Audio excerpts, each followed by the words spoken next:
Cette fois, ça y est, la Russie a coupé ses livraisons de gaz à l'Ukraine.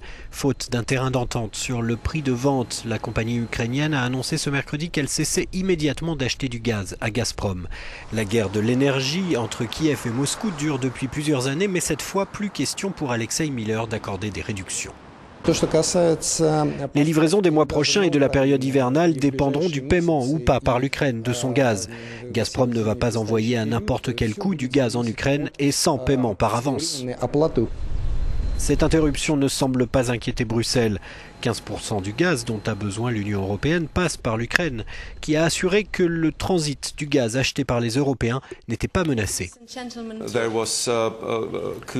Il y a eu un engagement clair du côté ukrainien et de la part de la Russie sur le fait que le transit du gaz se poursuivra de façon douce et ininterrompue. Mais que se passerait-il dans le cas contraire ? Je ne pense pas que ce soit bon pour l'image de bons fournisseurs de la Russie, ni pour les Ukrainiens qui veulent rester une route de transit et conserver l'image d'un pays fiable à cet égard.